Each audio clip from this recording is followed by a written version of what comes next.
Hey everyone, look around for a second. Almost every single economic choice we make is driven by a system hiding right in plain sight. In today's explainer, we're going to completely unmask the modern financial system. We're going to look right at the global debt cycle, see exactly how it functions under the hood, and most importantly, we are going to discover a really tangible, highly actionable solution that is literally inspired by the laws of nature.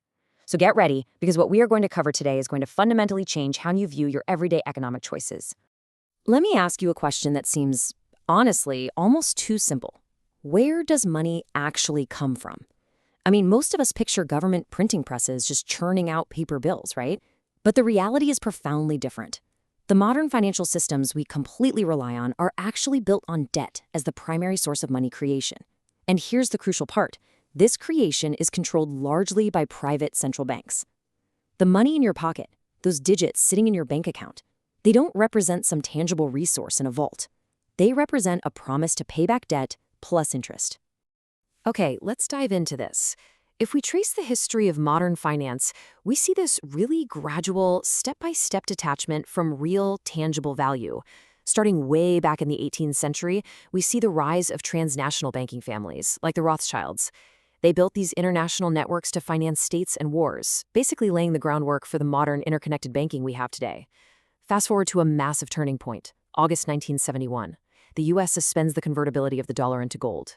We officially enter the era of fiat money, meaning currency backed by absolutely nothing but trust. And then bam, 2008, the collapse of Lehman Brothers. The entire system froze, revealing a pretty terrifying truth. The global financial network was hyper-interconnected, massively over-leveraged, and just incredibly fragile. $350 trillion. Just let those zeros sink in for a second. That is the estimated global debt right now. To put that into perspective, that represents 315% of the entire world's gross domestic product. It's wild. We are currently living inside a massive wealth illusion. It's a system kept afloat not by real production or tangible resources, but by this absolute mountain of debt that is structurally impossible to ever fully repay. So how is this massive illusion even maintained today?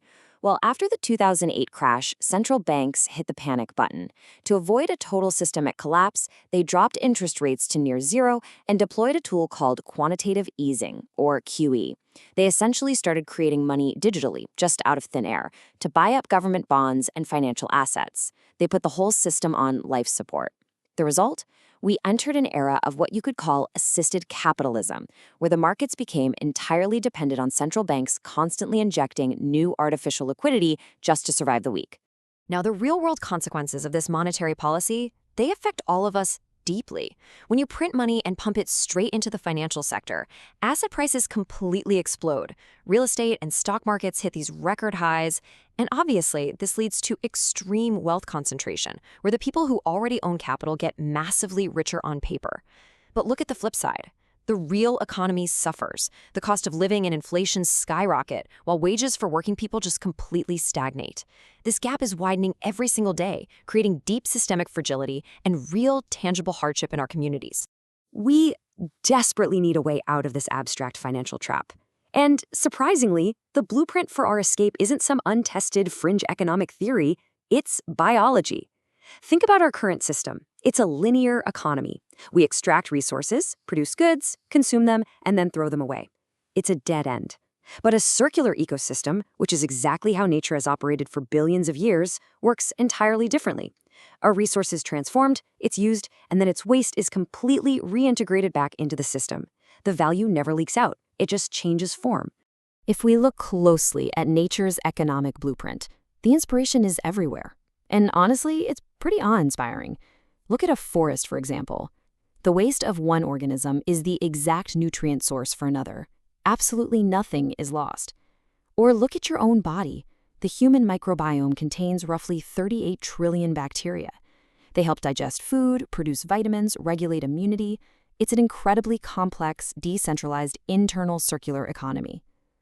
Or consider mycorrhizal networks in the soil, where fungi and plant roots actually cooperatively share resources and information.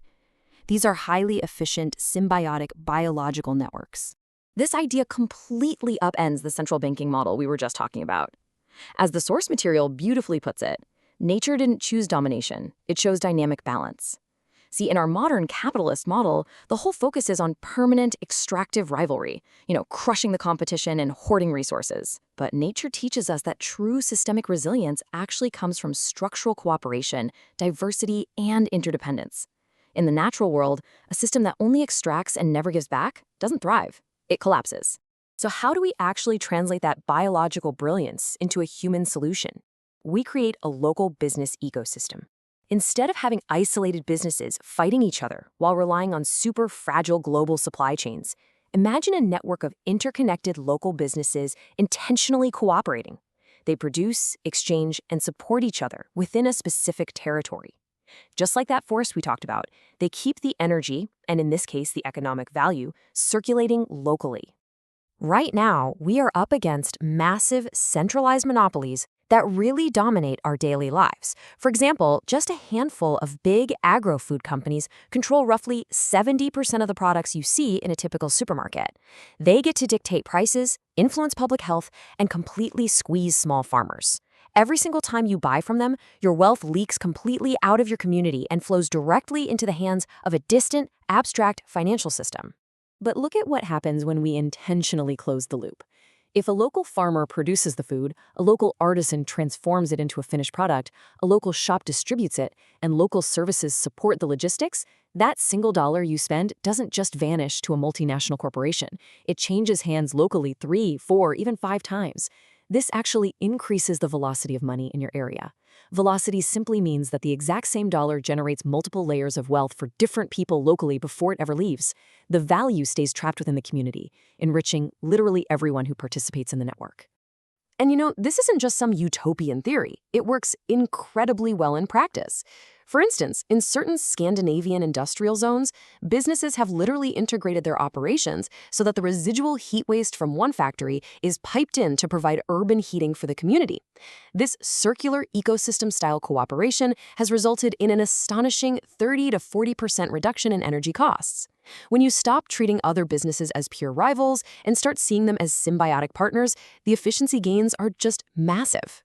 This brings us to a highly empowering realization. You don't need to overthrow the global banking system. You don't need to wait around for a perfect new currency to be invented.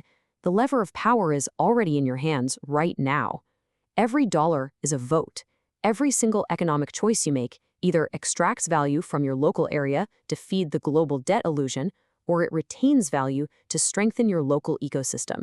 Changing the world starts simply by changing how you circulate your money. By committing to these local business ecosystems, we completely reclaim our reality. It's really about building genuine economic autonomy. Instead of relying on vulnerable global supply chains, you build profound crisis resilience right at home.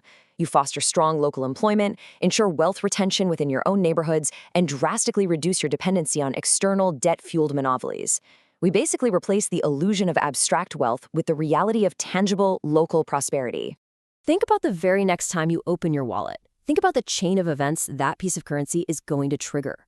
Will your next purchase feed the global illusion of debt and extraction? Or will it fuel your local reality, supporting a network of neighbors, creators, and builders right where you live? The system only changes when we change where our value flows. Thank you so much for exploring this with me today. Keep questioning the illusion and start building your local reality.